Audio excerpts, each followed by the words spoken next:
এক ভয়ংকৰ ঘটনা বাহিনী নৈ ভেটিলে ৰাজপথ দখল কৰিলে কেইবা মহলাকৈ নিৰ্মাণ কৰি আছে অট্টালিকা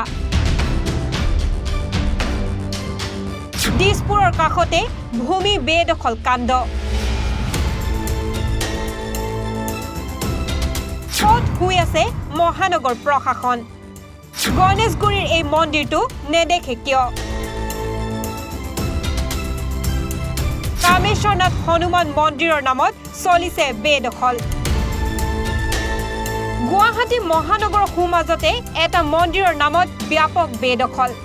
মন্দিৰ কৰ্তৃপক্ষই কাষেৰে পাৰ হৈ যোৱা বাহিনী নৈখন ভেটি অব্যাহত ৰাখিছে অট্টালিকাৰ নিৰ্মাণ কাৰ্য দিছপুৰৰ তেনে কাষতে গণেশগুৰিত অৱস্থিত কামেশ্বৰনাথ হনুমান মন্দিৰ হয় এই মন্দিৰটোৰ কথাই ক'ব খুজিছো মন্দিৰ কৰ্তৃপক্ষই নিজৰ খেয়ালখুচি মতে ঘৰ অট্টালিকা তথা ব্যৱসায় প্ৰতিষ্ঠান আদি নিৰ্মাণ কৰি অঞ্চলটোৰ পাৰিপাৰ্শ্বিকতাৰ প্ৰতি তীব্ৰ ভাবুকি কঢ়িয়াই আনিছে এইফালেৰে পাৰ হৈ যোৱা বাহিনী নৈখন এক প্ৰকাৰ পুতি পেলোৱাৰ দৰে হৈছে নৈখন পুতি মন্দিৰ কৰ্তৃপক্ষই নিৰ্মাণ কৰি গৈছে ইটোৰ পিছত সিটোকৈ অট্টালিকা কেইবা মহলাযুক্ত এনে অট্টালিকাৰ নিৰ্মাণে স্বাভাৱিকভাৱে বাহিনী নৈৰ বাবে কঢ়িয়াইছে অস্তিত্বৰ ভাবুকি কিন্তু মহানগৰখনৰ পাৰিপাৰ্শ্বিক অৱস্থাক লৈ চকু দিয়াৰ আহৰি নাই মহানগৰ জিলা প্ৰশাসনৰ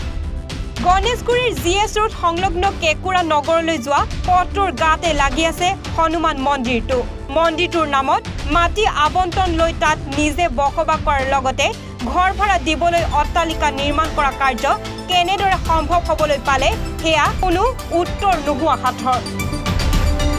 এইবাৰ শুনক মন্দিৰ কৰ্তৃপক্ষই সম্পন্ন কৰা আন এক কাণ্ডৰ কথা কেকুৰা নগৰলৈ হেঙেৰাবাৰীলৈ যোৱা পথটোকো ৰক্ষা নিদিলে তেওঁলোকে পথটোৰ বাবে থকা মাটিও দখল কৰি মন্দিৰ কৰ্তৃপক্ষই সাজি লৈছে প্ৰকাণ্ড দেৱাল সংকুচিত হৈ পৰা এই পথেৰে এতিয়া দুখন বাহন একেলগে পাৰাপাৰ হ'ব নোৱাৰা অৱস্থা দেৱাল দি পথ ভেটি মন্দিৰ কৰ্তৃপক্ষই খুলি লৈছে দোকান মাহেকীয়া ভাড়াৰ হিচাপত দোকানবোৰ চলি আছে আৰু আছে গণেশগুৰি কামেশ্বৰনাথ হনুমান মন্দিৰৰ কথা ব্যুৰ ৰিপৰ্ট NE24